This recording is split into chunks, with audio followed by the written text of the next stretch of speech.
nous venons à la fin de cette présentation.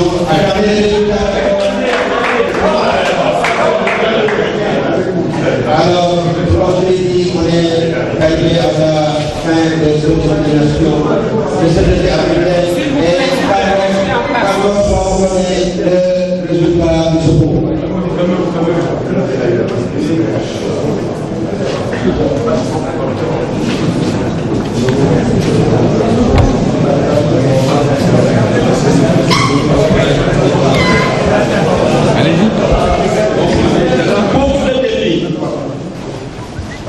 Le podium est composé de 3e, Aruna Gueye du Sénégal. 2e, Zimbe.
C'était un moment très très fort, vous avez beaucoup souri, vous étiez très content.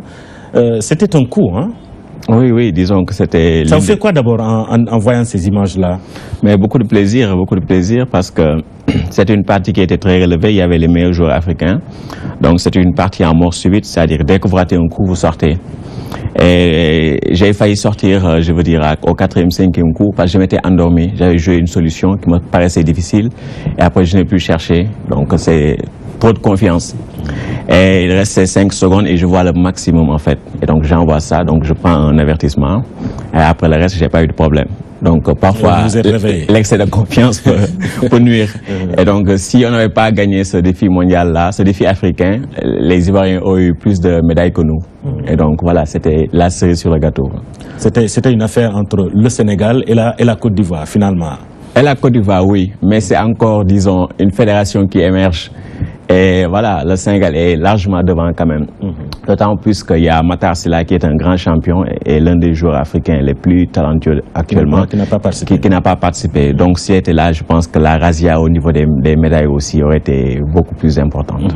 Je vous ai entendu expliquer le mot HIT. H-I-T. C'était ça le coup à ne pas rater? C'était le coup en fait. Moi j'ai été surpris qu'il sorte parce que c'est un coup que j'avais préparé et qui n'était pas très dur. Mais comme voilà, il y avait des lettres chères comme le cul, je pense qu'il a dû peut-être un peu paniquer. Et donc lorsqu'on a dit que quelqu'un sort, moi je me dis, ah mais sortir sur quoi? Parce que le coup me semblait très facile. Mais aussi c'est ça la beauté du jeu parce que même les grands champions peuvent trébucher sur des choses faciles. Moi j'ai failli trébucher, donc sur un coup. Le tirage était à combien de lettres?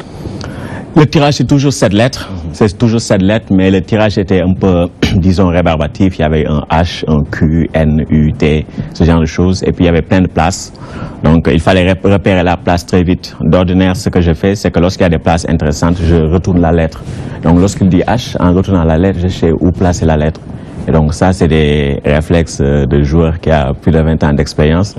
Et donc là, ça a permis de gagner. Donc, Mbaye, c'est joli de voir une partie comme ça, très relevée. Hein? Vous avez suivi avec beaucoup d'attention. Hein? Oui, avec beaucoup d'attention, avec beaucoup de plaisir et beaucoup de joie. Encore une fois, je vous redire ce que je vous ai dit d'entrée. Félicitations encore une fois. Vraiment, vous avez vraiment montré que vous êtes un très très grand joueur, vous êtes un excellent joueur encore une fois. Je suis sous le charme de notre champion d'Afrique. Un champion d'Afrique. Alors, Ndongo, après les championnats d'Afrique, vous allez préparer les championnats du monde. Avant les championnats du monde, il y a le festival de Vichy. Oui, Vichy, c'est à partir de la fin du mois, oui, moins d'un mois. Et donc, Vichy, on dit que c'est la Mecque du Scrabble. Donc, parfois même, c'est beaucoup plus relevé que les championnats du monde. Et donc, les grands joueurs se retrouvent à Vichy. Et pour rappel, Matar Sylla, comme j'ai dit, qui est actuellement le joueur africain le plus en forme, il était l'année dernière Vichy, deuxième à Vichy. Donc, à la Mecque du Scrabble, il était deuxième. Donc, celui qui est deuxième à Vichy, ça veut dire que c'est un prétendant au titre de champion du monde. Donc, c'est une compétition qui est très importante. Et on a beaucoup de jeunes aussi qui émergent. On a le champion du Sénégal, Babacar Meng, Alassane Sow, Babacar Ndiaye, et aussi Ousmane Dieng, que j'ai dit, qui était la révélation de ces championnats d'Afrique, parce que vraiment, il a survolé le blitz de haute main, et les pairs aussi, on a très bien joué ensemble. Ousmane Dieng, vous avez été vice-champion du Sénégal, hein? Vice-champion du monde. Oui, on l'a été à 2 reprises. Ouais. Et actuellement, nous sommes vice-champions du monde en titre, en paire. Alors, comment ça va se passer la préparation, justement? La préparation, c'est qu'il faut jouer des tournois, et des tournois relevés. Parce que, tout le temps, je le dis, on ne peut pas être champion du monde en jouant seulement au Sénégal, parce que le niveau n'est pas très relevé. Il faut affronter les premières séries. Et ce qu'on appelle les super séries, c'est-à-dire les 30 meilleurs joueurs du monde. Et donc là, il faut aller en France, il faut aller en Suisse, en Belgique, au Canada. Il faut faire les épreuves du Grand Chelem. Et donc, Vichy, par exemple, ça va être un moment important pour préparer les championnats du monde. Et après, il faudrait des regroupements aussi pour l'équipe nationale. Il y en a des joueurs jeunes, notamment, qu'il faut préparer parce qu'ils ont besoin de jouer. Et voilà, c'est important. Généralement, ce que les autorités ne comprennent pas, c'est qu'il y a un aspect progressif, en fait, dans le Scrabble, un aspect évolutif. Parce que, généralement, lorsqu'on amène les jeunes joueurs à leur premier championnat du monde, ils ne sont pas très, je veux dire, performants. Mais à partir du 3e, ils peuvent amener des titres. Mais généralement, ce que souhaitent les autorités, c'est juste amener des champions. Mais les champions, voilà, ça se fabrique. Et ça se fabrique à travers la participation au tournoi. Et donc, il est important qu'on puisse, dès à présent, voilà, avec le vivier des jeunes qu'on a, qu'on puisse un peu les promouvoir, qu'on puisse leur permettre de jouer, de participer aux grands festivals internationaux, mais aussi parfois d'avoir des bourses pour pouvoir aussi, voilà, se mettre toujours à jouer au Scrabble. Ce qui n'est pas facile généralement parce que il y a beaucoup de pression qui entoure, voilà, la vie estudiantine ou la vie d'élève, ce genre de choses. Donc, on a vraiment besoin de beaucoup d'appui pour les jeunes. Et aussi, beaucoup plus de reconnaissance pour les champions. Parce que lorsque quelqu'un est champion et par la suite qu'on vient lui dire que votre titre ne sert à rien, ça fait quand même, voilà, c'est pas très motivant. C'est pas très motivant. Et comme aussi on est dans une république, on parle d'égalité républicaine, donc il est normal que les personnes, les fédérations qui font des résultats soient traitées plus ou moins sur le même pied d'égalité. Finalement, Mbaye, on a dans notre sport 2 poids 2 mesures. On a vu des supporters même remporter un trophée et qui sont subitement reçus par le ministre des Sports, ensuite par le président de la République. Alors qu'il y a une équipe nationale qui est là, qui reçoit des titres et qui n'a toujours pas été reçue, même pas reçu de lettre de félicitations. Finalement, ça fait désordre dans notre sport. Bon, juste pour dire, c'est un cri du cœur que j'ai lancé par rapport au ministre des Sports. Le ministre des Sports qui aime la réussite du sport sénégalais, que ce soit en Scrabble, en basket, en football. Je pense que le message que Ndongo a lancé, Badara Ndiaye est là, il saura transmettre ça au ministre des Sports. Et je pense que vu la préparation de votre tournoi qui se déroulera à Vichy, n'est-ce pas, Vichy, oui. Vous serez accompagné pour moi, parce que honnêtement, ce qu'ils nous ont donné, beaucoup de satisfaction, il faudrait qu'on les accompagne. Moi, je pense que le ministre des Sports, Matarba, a compris cela.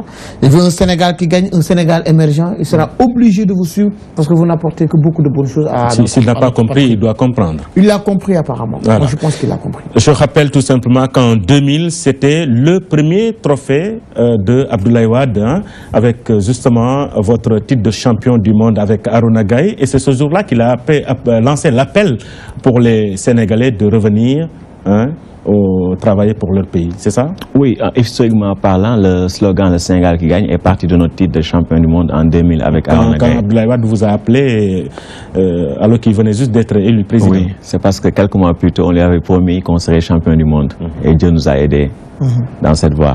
C'était un bluff, évidemment, parce que personne ne va au champion du monde en conquérant. Mais on y va avec la motivation et ça avait payé. Et depuis lors, ce n'est pas seulement Aruna et moi, il y a beaucoup de jeunes joueurs qui ont gagné des titres de champion du monde dans des catégories jeunes. Espoir aussi, donc on a beaucoup de talents qui demandent qu'à éclore. Malheureusement, c'est toujours le manque de moyens. Manque de moyens parce que les autorités ne suivent pas et souvent aussi le Scrabble n'est pas pour l'instant une discipline très visible et donc les sponsors... Est-ce qu'à votre niveau vous avez essayé de vous rapprocher de ces autorités-là ou on n'en a pas besoin? Oui, en fait, je pense que la fédération est en train de faire un travail en ce sens. Moi-même, je suis devenu membre de la fédération depuis un peu plus d'1 an. Et donc, on travaille en ce sens pour nous rapprocher des autorités, pour les persuader en tout cas d'aider notre discipline, parce que c'est une discipline qui a un potentiel, non pas seulement au niveau sportif, mais aussi au niveau pédagogique. Parce qu'on a vu que les élèves qui font du Scrabble ont de très bonnes notes en mathématiques, en français, et ils ont des capacités de mémorisation exceptionnelles. Et de manière générale, ce qui se passe, c'est que lorsqu'il y a les championnats du monde, généralement, ça coïncide ou avec le bac ou avec le BFM. Mais ceux qui vont au championnat du monde, généralement, ils n'attendent pas le résultat parce qu'ils sont de bons élèves. Donc, c'est une fois au championnat du monde qu'on leur dit vous avez telle mention au bac ou telle mention au BFM.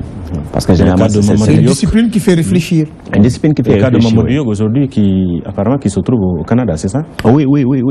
On a beaucoup de jeunes Scrabblers qui sont très brillants et après qui vont avoir certainement des carrières très intéressantes. Parce que le Scrabble, quand même, ça forme, ça donne des capacités de concentration, des capacités combinatoires et aussi une certaine maîtrise du français. Je veux dire, à l'écrit, c'est important. Et un certain calme, c'est important lorsqu'on joue une partie de Scrabble. Il faut être calme, pouvoir se concentrer et gérer le stress. Parce que vous êtes une partie avec de grands champions. La moindre erreur, elle se paye tout de suite. Il n'y a pas d'erreur au Scrabble. Alors, je rappelle que la compétition a hautement été dominée par les Lions de Scrabble. L'équipe sénégalaise de Scrabble est revenue de cette édition avec une belle moisson de 9 titres et 11 médailles, dont 4 en or. Ousmane Dieng a été incontestablement le MVP de cette compétition. Il a remporté les pairs avec Ndongo Samba Sylla. Il est également champion d'Afrique dans l'épreuve Bliss, hein, vice-champion du monde en titre. Vous, Ndongo Samba Sylla, vous avez aussi gagné le défi des nations. En tout cas, merci d'être venu. Et c'est quoi votre dernier mot? Seulement encourager les jeunes à pratiquer nos disciplines et à venir nous rejoindre au sein de la fédération pour aller de l'avant. Et on a aussi un mot à l'endroit des autorités qu'ils puissent davantage aider nos disciplines pour qu'on puisse nous rendre à Agadir en nombre et aussi revenir avec des lauriers. Vous serez combien à Agadir? On ne sait pas encore, ça dépend de la volonté du ministère. Vous avez déposé une liste peut-être de participants? On a déposé une liste de participants, une vingtaine de personnes. C'est ça la taille, disons, optimale où toutes les catégories seraient représentées avec le nombre d'officiels qu'il faut. Il n'y a pas eu de réponse pour le moment? Pour l'instant, on n'a pas encore eu de réponse, mais on espère que la réponse sera à la hauteur de nos attentes. Très bien. Et pour Vichy, là aussi, c'est la même délégation? C'est la même délégation en principe, mais à chaque fois, je pense que c'est au cas par cas. Malheureusement, c'est comme ça que fonctionne ce pays. Vous pouvez déposer un budget à l'avance, 1 an à l'avance, mais à chaque fois, c'est au cas par cas. Et ça gêne parfois. Est-ce que Ndongo, vous avez démarché les sponsors aussi pour qu'ils puissent vous accompagner? On essaie de les démarcher, mais c'est pas toujours facile parce que les sponsors aussi ont quelque part leur biais, je veux dire. Visibilité? Oui, visibilité, aussi tout ce qui fait le buzz, tout ça, alors que nous, une discipline assez calme, pédagogique. Donc, à un moment donné aussi, il faut que les sponsors sponsors essaient un peu de changer d'orientation. Je veux dire, c'est bien, je ne critique pas le foot ou la lutte, mais parfois aussi il y a d'autres disciplines qui apportent beaucoup sur le plan pédagogique, éducatif, tout ça. Il est temps un peu aussi qu'ils changent le regard. À un moment donné, les sponsors ont un rôle de... Voilà. Un rôle important en termes d'accompagnement, surtout dans les projets éducatifs de formation de la jeunesse. Et ça aussi important. Nous formons la jeunesse. En tout cas, merci beaucoup Ndongo Samba Sylla. Je rappelle que vous avez été aussi président du comité d'organisation des championnats du monde ici à Dakar. C'était au CICES. Vous avez été champion du monde avec Aruna Gaye. Vous êtes aujourd'hui vice-champion du monde en paire avec Ousmane Dieng. Vous êtes aussi champion d'Afrique pour le défi mondial. En tout cas, beaucoup de titres glanés. Merci numéro beaucoup. 3 mondial apparemment. Il est le numéro 3 mondial. Numéro 3 mondial. Merci beaucoup Ndongo Samba Sylla. C'est un plaisir de vous recevoir et de discuter avec vous de ce beau sport qui est donc le Scrabble. Merci beaucoup à la DTV de nous avoir fait tout cet honneur. Parce qu'il est quand même rare de voir le Scrabble traité de cette manière. Donc, merci à vous. Je vous rappelle que vous êtes sur la DTV. Vous vivez la magie de la télé ici. Merci beaucoup, Mbaye. Oui, juste pour dire un appel à tous les Sénégalais d'aller massivement supporter les Lions demain face au Nigeria. C'est important pour l'équipe nationale du Sénégal. Merci beaucoup. Merci à Badara Ndiaye, qui est inspecteur d'arbitre, qui a animé donc le premier plateau de ce débrief. Il est par ailleurs le secrétaire général de la Fédération sénégalaise de sport travailliste. Merci à lui, Badara Ndiaye. Merci, mesdames, messieurs. Merci à toute l'équipe de débrief, l'équipe choc de la soirée de jeudi. On va se retrouver jeudi prochain pour un autre numéro de débrief. C'est la 32e numéro. À très bientôt et bonne soirée. Bravo.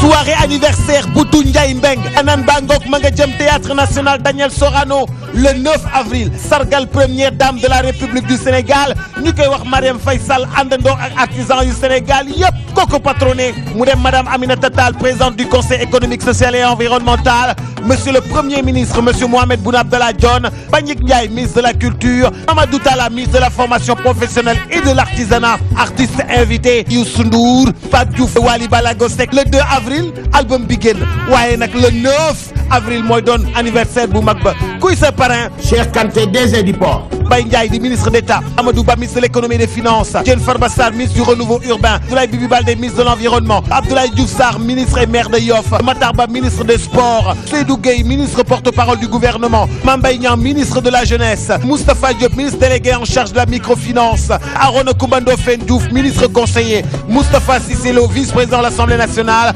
Abdou Mbow vice-président de l'Assemblée nationale, Farba Ngom député et maire de Agnam. Tey guddi gi du Ndiaye Mbeng koko tuddee mu ne Madame Marième Faye. Bokki amateur yi rawatina yéen ñi safo lutte traditionnelle, les journalistes de Suñu Lamb ñoo fas yéene organiser un grand gala de lutte traditionnelle sans frappe, première édition drapeau Keba Kanté ñu ci woo ak lu lamb yëpp. Date bi dimanche 10 avril 2016 au stadium Iba Mar Diop. Mise 2 millions de francs CFA, animation Mbayang Loum ak Maodo Faye. Dugub bi yombal nañ ko, entrée 1500 francs, loge 5000 francs, annexe loge 3000 francs CFA. Marraine bi di soxna na fi Fallou Fall. ñu tey invité nag mbër yi Eumeu Sène, Yékini, Balla Gaye 2, Yawou Dial, Modou Lo, Garga Mbossé, Boy Niang numéro 2, Tyson, Khadim Ndiaye numéro 1, Boy Sène, Tapha Tine, Yékini Junior, Reug Reug, Gris Bordeaux. Journaliste Suñu Lamb di remercier Ndeye Khady Sarr et Mamadou Ibra Kane, ñaari bossu groupe Africom SA. ñu tey remercier yi tamit Aziz Ndiaye, Ablaye Ndour, Mathiam, Pape Abdou Fall, Bako Jackson Thiam, Bougane Gueye Dany, Malick Thiandou, Aldo Diop, Modou Khoule, Alioune Sarr, Djibi Thiaw, Gaston Mal, Jupiter Diaye, Assane Ndiaye, Prince ak Sidi Diaye ci wàllu sponsor journaliste suñu lamb ñu ngi ci ànd ak Africom SA de Stade ak suñu lamb ABC Solmoniga Dia International Consulting Graphica Sen TV Safir FM ak Tampico kon bokk ak lu lamb journaliste suñu lamb ñooy tëgg un grand gala de lutte traditionnelle sans frappe première édition drapeau Keba Kanté mise bi 2 millions dimanche 10 avril 2016 au stade Iba Mar Diop.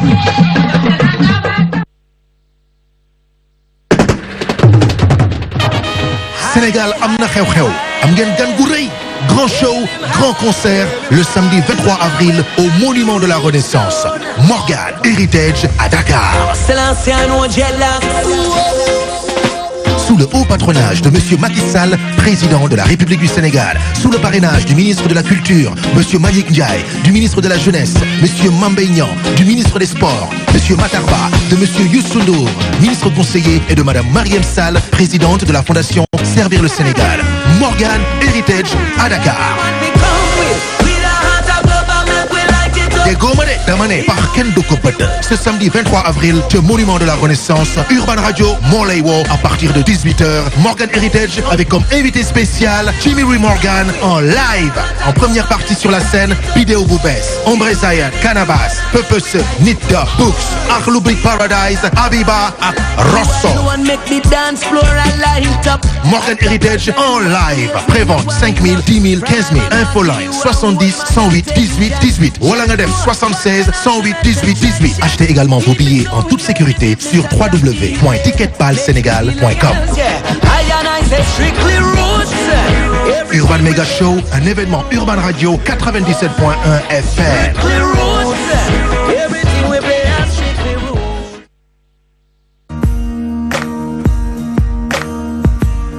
Pour vous et votre famille, Doudiafé vous offre la qualité au meilleur prix.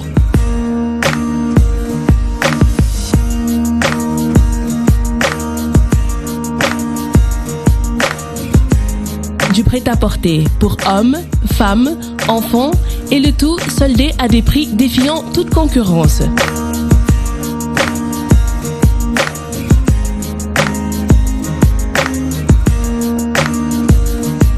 Désormais, venez profiter de nos offres exceptionnelles à la cité Sonatel 2, en face SAMU municipal sur les 2 voies Liberté 6.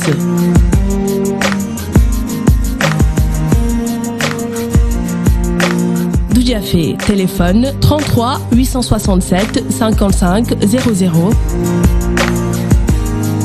Doudiafé, alhamdulillah.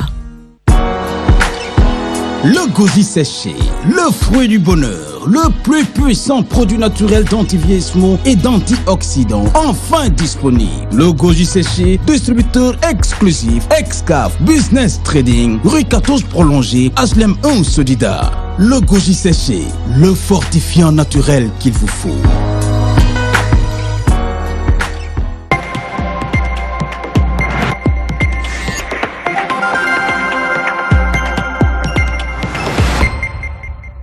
وإذا قيل انشزوا فانشزوا وإذا قيل انشزوا فانشزوا يرفع الله الذين آمنوا منكم والذين أوتوا العلم درجات والله بما تعملون خبير. يلا يلا خالنا مي سنونغام ويوبكا يلا يلا خالنا مي امين سنونغام ويوبكا خالل لي دو نجورتو ديسو كفو اسنون باي كاتيا توك بندوان كو داب تلجي ñepp way na sédé ko xol Seydi Mbaye ko japp ci mom Seydi Mbaye ko japp ci mom Seydi Mbaye ko japp ci mom am nga Mawdo am ndigalam asa wax ko sàmmi waxam sey ngërëm kon nag anti ngoy tenal ci dëgg gaay nan ci ngoy tenan ci dëgg gaay nan ci ngoy tenan ci dëgg Seydi Mbaye si mooy ki ko jar te billaay nitam ku ko kar su waloo nga bàyyi ko kon nag andi ñaanal waa xadaraam yàlla doo te fay suturaam ñu njiboo dëppoo ndigalam yal na yàlla boole nu ko waaw cey yàlla xoole nu mbay waaw sunu ngëm nu yóbbu ko yal na yàlla xoole nu mbay sunu ngëm mu yóbbu ko kon nag andi ñaanal waa xadaraam yàlla dooti fay suturaam ñu jiboo dëppoo ndigalam yal na yàlla boole nu ko waaw yal na yàlla xoole nu mbay sunu ngëm nu yóbbu ko yal na yàlla xoole nu mbay sunu ngëm nu yóbbu ko a'uuzu billahi samii'il aliimi من الشيطان اللعين الرجيم ولا حول ولا قوة إلا بالله العلي العظيم بسم الله الرحمن الرحيم الحمد لله رب العالمين قيوم السماوات والأرضين مدبر الخلائق الأجمعين باعث الرشد إلى المكلفين لهدايتهم وبيان شرائع الدين بدلائل القطعية وواضحات البرائن أحمده على جميع نعمه وأسأله المزيد من فضله وكرمه ثم الصلاة والسلام على أشرف وأكمل الخلق سيدنا محمد بن عبد الله وعبده وحليله وحبيبه أفضل المخلوقين المكرم بالقرآن العزيز المعجزة المستنير وبجميع آله وصحبه ومن هدى بهديهم إلى يوم الدين بعد ذلك السلام عليكم wa rahmatullahi taala wa barakatuhu mbokki jullit yi ñu ngi leen di nuyu foo leen mën a nekk ci àdduna ci seen télévision bi di DTV di Dunya TV tabarakallahu ci seen émission bi nga xam ne mi ngi tudd majalisul ulama tey nag ñu seet si woon al oustaz Pape Fall di tabarakallahu oustaz boo xam ne ku nu naw la ci wàllu xam-xam yor fii it daayira muhsinin wal muhsinat dëkk ci Pikine tey moom la nu dalaloon ci majalisul ulama mbokki téléspectateurs yi balaa nag ñoo dugg ci thème bi nu nar a waxtaane dañ koy jox rek kàddu gi mu nuyoo gi yéen ba pare su ko defee ñu tàmbale waxtaan bi kon al oustaz tafaddal a'uuzu billahi min ash-shaytaani rajim bismillahi rahmani rahim la hawla wala quwwata illa billahi al-ali al-azim allahumma salli ala sayyidina muhammadin al-fatihi lima ukhliq wal khatimi lima sabaqa nasir al-haqq bil haqq wal hadi ila siratika al-mustaqim wa ala alihi haqqa qadrihi wa miqdarihi al-azim assalamu alaykum wa rahmatullahi ta'ala wa barakatuh ñu ngi jiital sant yàlla di julli ci yonent yàlla Muhammad alayhi salaatu wasalaam di nuyu mbokk yi fi daje yëpp di ci toftal ay ziyaara jëme ci ñoom di leen balu aq di leen bal aq ñaan borom bi mu jéggal ñu sunuy bàkkaar yëpp defal nu ko jotaayu faju aajo zahiran wa batinan bi jaahi seydul bashar seydul muqarrabin Seydina Muhammad alayhi salaatu wa salaam di jiital ci nuyoo bi sunu baay bi nu fi fekk si alxaaji Abdoulaye Ngom sunu yaay soxna Dior Thiaw ak seeni njaboot waaye di beral oustaz Socé ak équipe bi mu àndal yëpp ci waa DTV seen nuyoo ak seen ziyaara di leen dalal ci jàmm di nuyu mbokki taalibe yi fi toog yëpp aju ci mbooloo mi nga tudd mu di daa'iratul muhsinina wal muhsinaati tabarakallahu jërëjëf al oustaz kon dégg nañ kàddu yow it yàlla na la yàlla fay amiin bi jaay rasul bi jaay sidil wujud wa alami shuhud dafa mel ni nag tey suñu waxtaan ñu ngi ko bëgg a def ci góor gi nga xam ne nitu yàlla bu mag boobu nga xam ne boo ko tuddee kenn du werante wilaayam di sëriñ Babacar Sy radiyallahu taala borom bone carré bi que sëriñ Cheikh waxoon ne abuna Abu Bakrin wa in kaana fi lqabri radina bihi cheikhan ila axiri dëhri kooku lan bëggoon tey waxtaane dëgg la waaye suñ la doon laaj ci góor googu di Serigne Babacar Sy ne la mooy kan looy tontu tabarakallahu cheikh il xalifa radiallahu taala anhu pour tontu ci ni nga laajee damay jiital di wax ni yàlla moom rek a xam yàlla moom rek a mën yàlla moom rek a sañ yàlla moom rek a am waaye yàlla moomu di rabbul izzati xam-xamam mën-mënam sañ-sañam am na ñu mu ci sédd te ñooñu Serigne Babacar Sy ca la bokk radiyallahu taala anhu way juróom nag Cheikh Al Hadji Malick radiyallahu taala anhu dafa daan wax ni suñu ne diw am na xam-xam bu ñu seet ka ñuy joxoñ nañu seet ka koy wax kan la loola nag bu ñu ci delloo te nun rek nu bëgg a wax kan mooy Serigne Babacar Sy tabaarkalla dañu ci wax rek li nu tollool suñu kemtalaayu kattan Serigne Babacar Sy ni nga ko junjee léegi radiyallahu taala anhu ci wàllu famille ñi ko meññ moo di Seydil Hadji Malick Sy ak jigéen ju baax ju tedd ju ñuy wax soxna Roqaya Njaay Serigne Babacar Sy mi ngi gane àdduna ci dëkk ba la ñuy wax Ndar muy Saint-Louis depuis 1885 ci li gën a siiw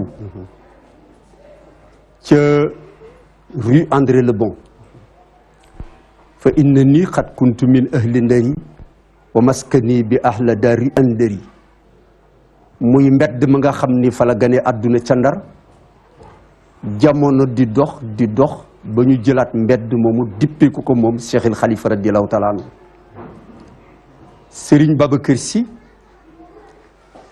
mi ngi dalee njàng alquran te mooy li ñu tuddee Basin Mimara ci ku ko Seydil Hadji Malick tegoon ci loxoom muy góor gu ñuy wax góor Alhaji Malick Sarr Alhaji Malick Sarr moo jëkk a méngoo àlluwa Serigne Babacar Sy Hadji Malick Sarr boobu taalibe la woon waaye itam goro la woon ndax moo doon denc taawu Seydil Hadji Malick mu di soxna Fatumatu Bintu Sy ñu taawloo góor googu ñëpp xamoon ci xam-xam baak wilaaya ja ak fit ga mu di Serigne Maniru Sarr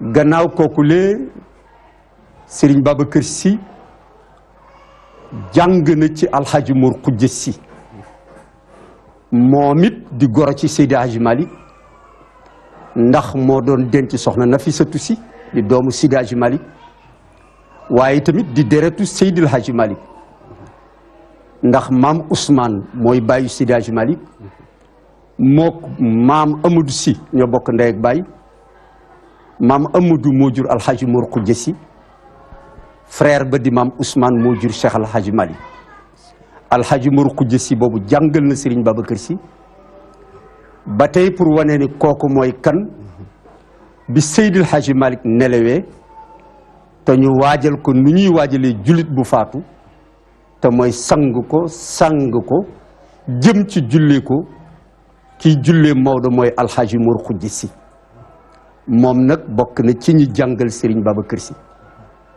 am na ñu wax ni tam jàng na ci góor gi Mor Masamba Jëri Jeng nga xam ni moo doon way juru soxna maam Yacine Jeng mi nga xam ni kuy lim soxna yi jaar ci Seydi Hadji Malick tuddaale ko maam Anta Sall maam Yacine Jeng maam Roqaya Njaay maam Safiyatu Ñang Serigne Babacar Sy itam way juru boppam Cheikh Al Hadji Malick Sy radiyallahu taala anhu bokk na ci ñi méngoo àlluwaam tabarakallahu def ci moom lu bare bari ci wàllu xam-xam ci wàllu tarbiyaam ci wàllu formation ci diine ji ci tarixa bi waaye Serigne Babacar Sy am na yenn ci moom soo bëggee wax ku ko def ci moom kooka nag da nga naan yàlla ci jëmmi boppam moom mooy ubbi dënnu gaayam ya ko soob mu def ca dencam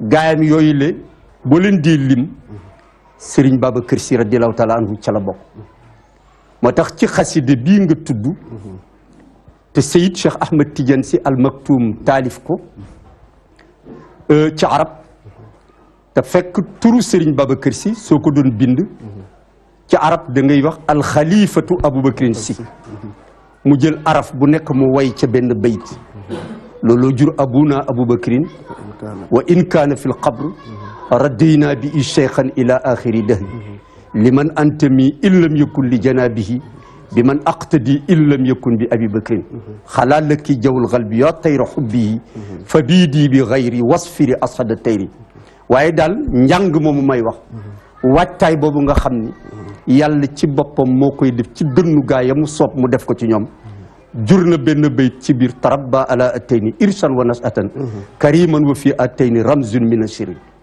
kon nag Serigne Babacar Sy fa tabarakallahu ci ati adduna dund na juróom-ñaar fukki at ak ñaar li taxit ñu tudde ko ati adduna mooy ki daan wax waxam ba mooy wax ni maa tànn juddoo ci Seydil Hadji Malick ak Roqee Njaay waaye xare Badar laaj leen Seydil Hadji Malick dana leen wax ni keroog xare boobule bari na lijaase yu mu ci joxe man Babacar maay ki dóor cachet maa signé wax boobu it am na lu ko juddulu ndax dafa am bisam booba at ya ci zahir ndawe na wax nañu ni mi ngi yore mbege di ko dawal moom Serigne Babacar Sy waaye xelam dem ci àgg ci way juróom Seydi Hadji Malick bi mu ñëwee ba ci buntu kër ga mu tëral mbege ma fekk mag ñi ci ëttu xadara ba ñu nekk ci werante ci jikko wolof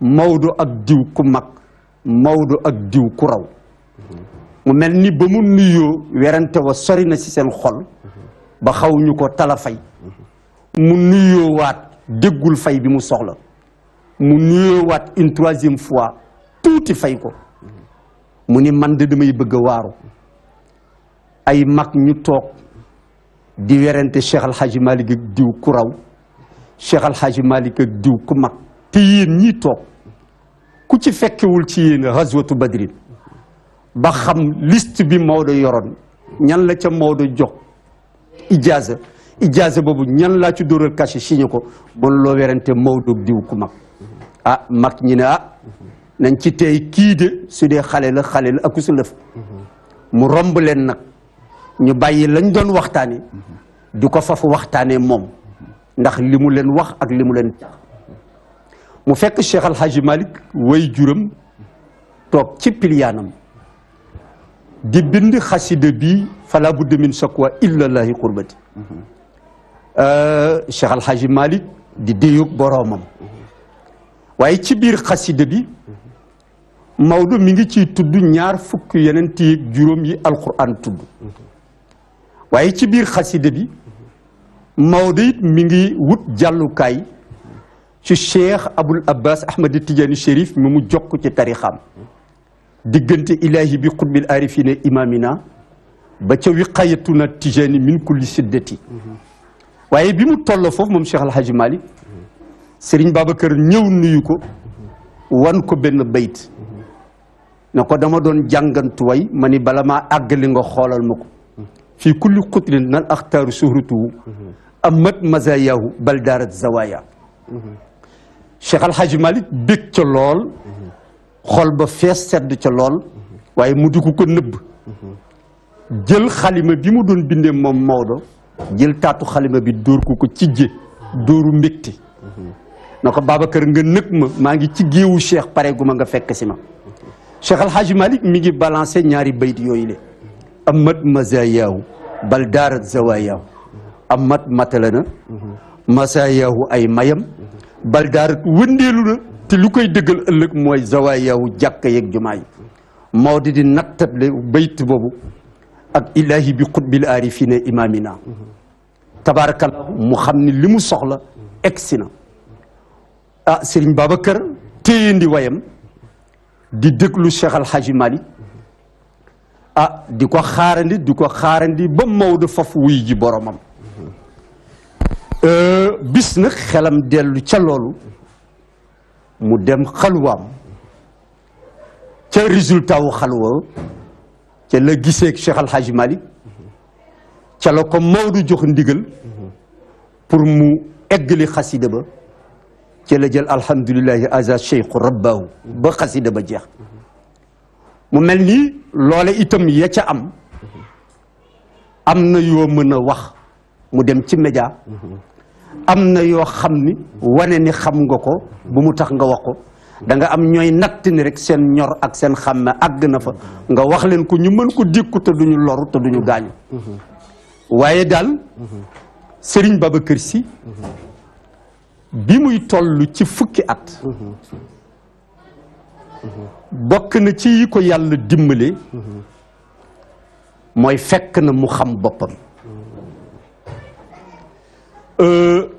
te bari na lu nit jàng ba ñuy lim formation di lim téere yi mu jàng di wax barab yi mu jaar fu ne mu laxas fa jàngi nga yëg ci njàmbaaram waaye ci biir njàmbaar googu le ba ca ëpp solo ñaari du dikk te mooy xam-xamu xam sa bopp xam yaay kan Cheikhul Khalifa radiallahu taala anhu bokk na ci yi ko yàlla teel a dénk bi muy am fukki at fekk na mu xam boppam xam mooy kan fa tabarakallahu loolu itam di jeexital ca xadaram moo waral xadaram daan nga gis ku jàngi ba jàpp ni peek nga lu bari ci wàllu sharia peek nga xëy na sax lu bari ci wàllu xaqiqa waaye boo mosaan ñëw dellu si sa famille say kilifa balaa seen xel dalandi ci yow ñu yebal la ca xadaram bala ca Tiwaawan nga dalaat beneen mbind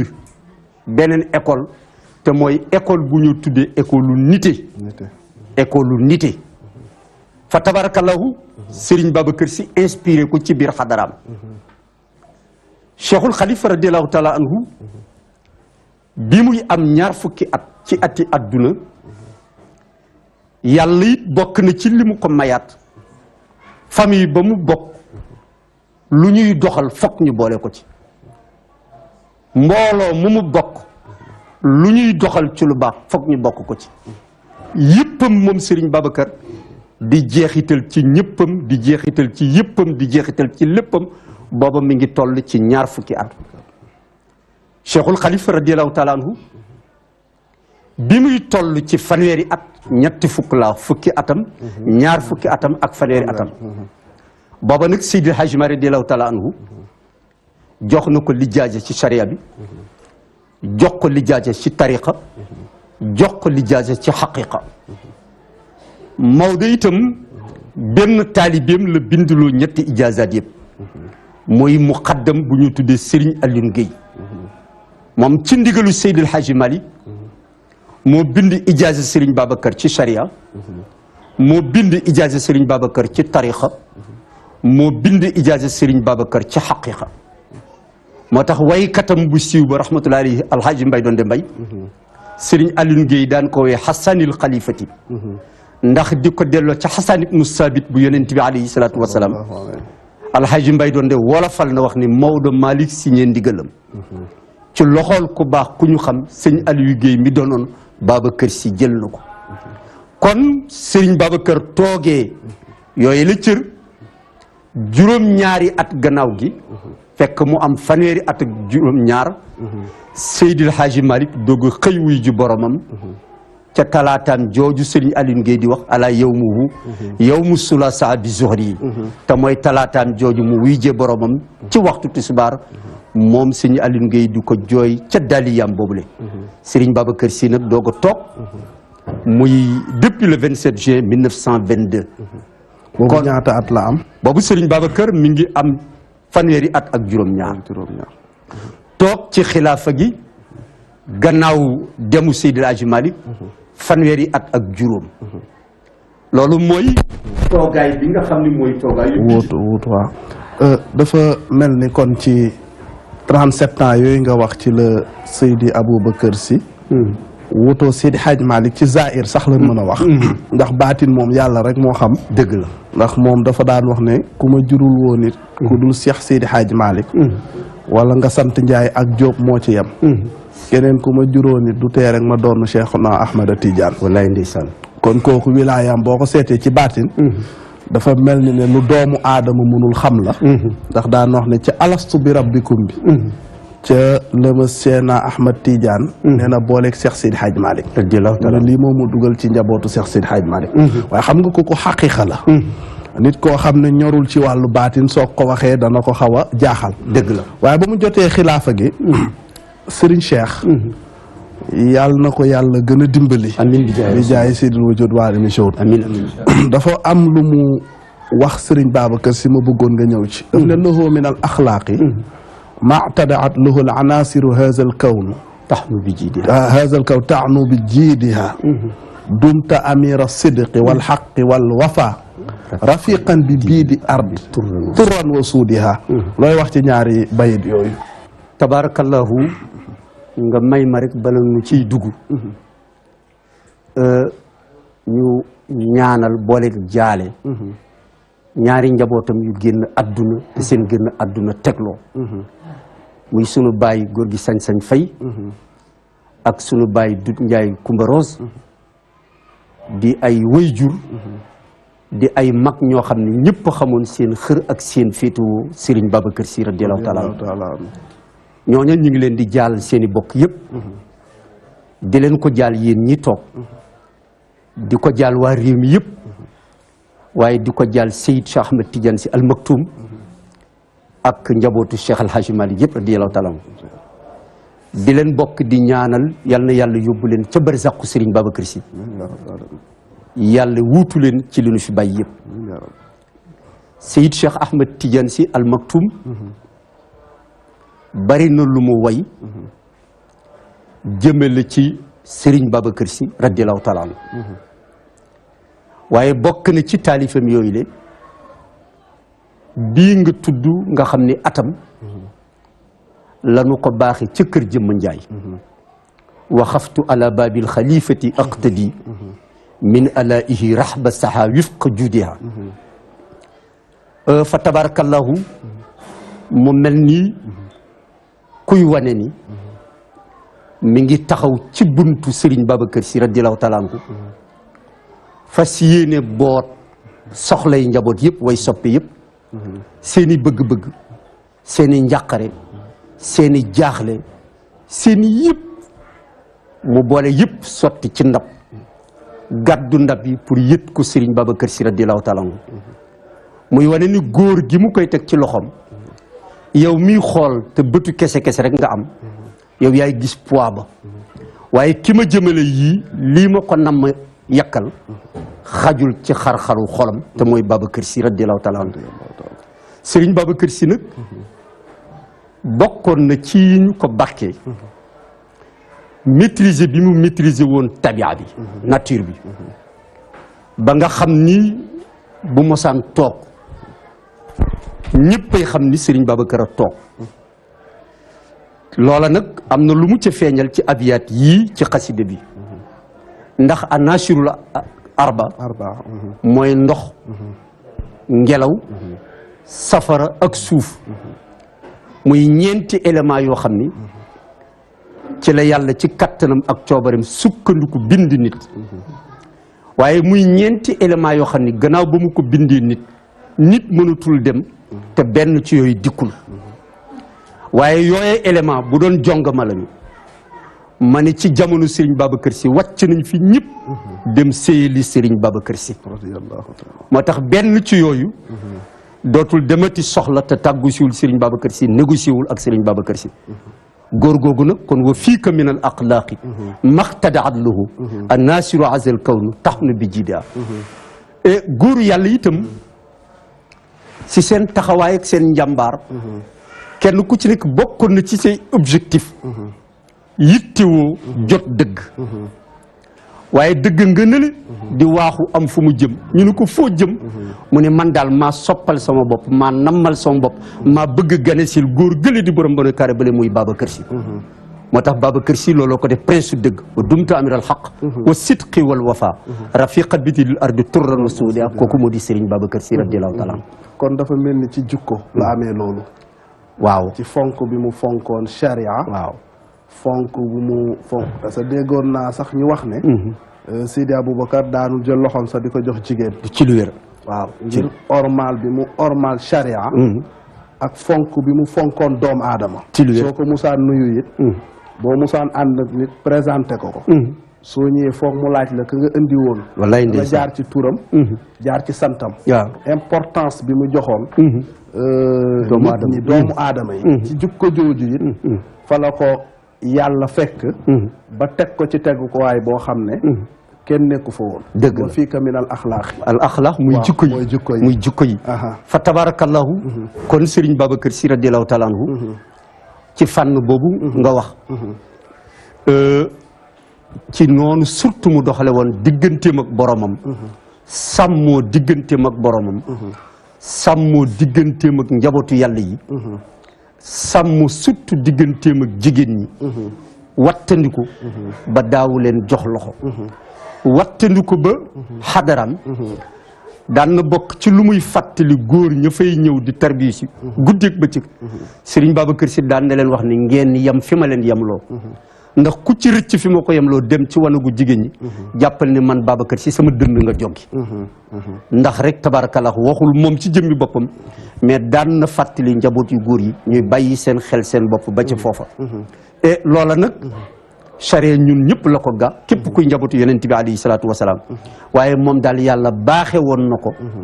ba dégg naa ci Serigne Abdoul Aziz mu nettali na jigéen ñi ci jamonoom ñoom Adja Ulay Silla mag ñi nga xam ni ñoo nekkoon ci daayiratul salaam ak daayiratul kiram bi ñu àggee ci ndakaaru ñu leen koy faral di tooñee naan ñoom seen sëriñ ba de duñ ko gis bi ñu demee ba coow li bari ba bari biñ ko jooytoo Serigne Babacar Sy dafa ne leen yéenay tànn mu mel ni dama leen di xañ sama bopp xañ gudul xañ ngir mu jural leen bu ëllëgee ma dëkk ak yéen ba faw wala ma nangul ko leen ko léegi ngeen am ko léegi te bu ëllëgee dootu leen ko am bu ngeen ciy jël ñu muus na ko góor gi tànn nañu ëllëg dëkk ak yow ila yawmal xiyaamati garantie boobu nag ñii mujj ñëw sax ca lañ bokk ndax wax naa la misaal bi mooy bi nga ma joxee jour bi na ma seetal lu ñu war a waxtaanee fi ma toogee mbokki taalibe di seet lu ñuy wax jigéen a àdduna def ko Serigne Babacar Sy radiyallahu taala kon ñoom am na lu leen Serigne Babacar Sy sédd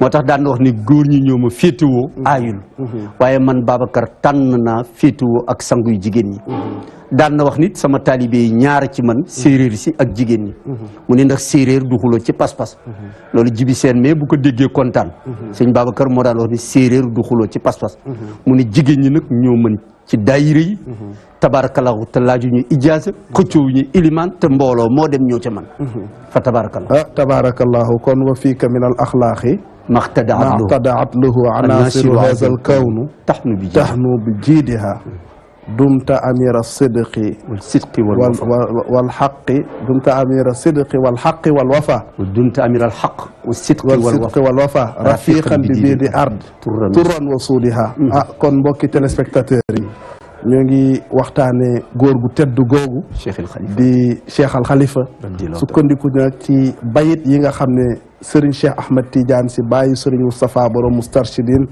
wal mustarshidat moo ko wax ci bàyyam boobu di Seydi Aboubacar ñu ngi leen di fàttali ñu ngi fii ci Pikine nekk ak al oustaz Pape Fall bu daairatu muhsinin wal muhsinat kon ngeen may nu tuuti rek ñu daal di pause te ñëwaat yeggale émission bi incha allah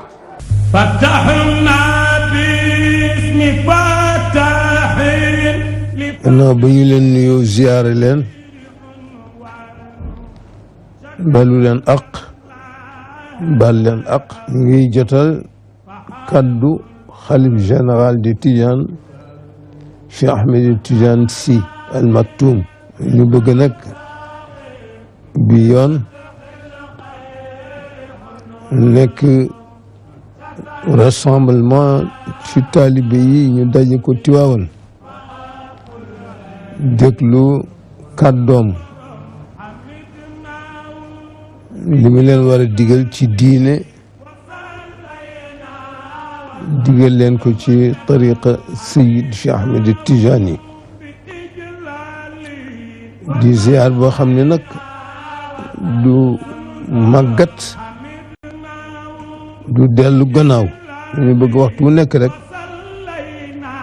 mu nekk bu exemplaire boo xam ni ñiy roy daañ ci mën a roy ziar ndax ziar nag ku koy wax yaa ngi ko jànge Tiwaawan ñu bëgg nag taalibe yëpp ñëw góor ak jigéen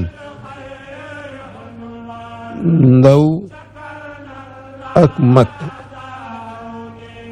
koo xam ne amoo ngant bu wér daal bëgg nañ dimanche bii di ñëw di fukki fan ci mois d'avril ñu daje ko Tiwaawan ndax yoon woo ñëwee am nga yiw ak barke ndax dama dégg ci Serigne Cheikh Ahmed Tijani mu ni dafa amoon benn waay bu ñëwoon ci Serigne Babacar Sy am lu mu ko ñaanloo ni ko moom la bëgg daal waaye Serigne Babacar Sy tontuwul ba mu demee nag taalibi bi de li mu ñaanlu yàlla bu mu ci jot ñu ko kii di taalibe am lu mu bëgg ñëw wax lu ko ngeen yàlla bu mu ci jot mu ni waaw dama xam ni su ci jotee dootul dem ca kanamu Seydi El Hadji Malick jonkan fa ñaan soxlaam dootul demit ci xadra wasifa toog fa dootul limaale boppam it ci ñi bokk ci daayira yi di am passeef di dem Tiwaawan moo tax man yàlla bu mu ci jot kon mu nekk benn ziar boo xam ni ñu ngi ci woo képp kuy taalibe même ak ku dul taalibe sax rawatina ndaw yi ndax jamono léegi ndaw yi ñoo ko moom yàlla moo leen ko jox muy ci wàllu diine ji ñoo ko moom muy ci wàllu tariqa yi ñoo ko moom te ngeen xam ni ñu ngi ci jamono boo xam ni ni ko nit ñi waxe rek ku jonkon te wéeruwoo ci dara ku la bu max nga daanu jamono la boo xam ni ku amul kilifa jinne di sa kilifa te jinne nag ku muy sa kilifa léegi ñu tàcc la ca mbedd ma nga fecc ndax condition yi nit di dajale ci boppam ba bu tàllee loxoom yàlla teg ca am na ci ñu ko yàlla may te Seydi El Hadji Malick ca la bokk di leen ñaanal yàlla yenn yàlla defal leen condition yu ngeen mën a ñëwee ba bu ngeen ñëwee fekk fii kilifa yi ñu jotal leen itam li nga xam ne moom lañ leen war a jotal ngeen ñëw ci jàmm dellu si ci jàmm te ziar la boo xam ni kenn ku nekk ci ñoom ba mu jotee ci yow ñu leen ko defal lu bàyyi woon xel la ziar boo xam ne laaj ñu leen pikini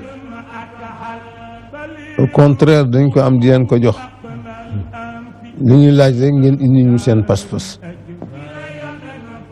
pas-pas yooyu ngeen dem ca seen barab yu c'est-à-dire wëggaat ko fa ba mu dellu fa mu nekkoon nga defee na kon ngeen bàyyi xel loolu bu baax a baax ñu ngi nuyu ñëpp di ziar ñëpp di balu ak ñëpp asalaamaaleykum wa rahmatullahi wa barakaatu.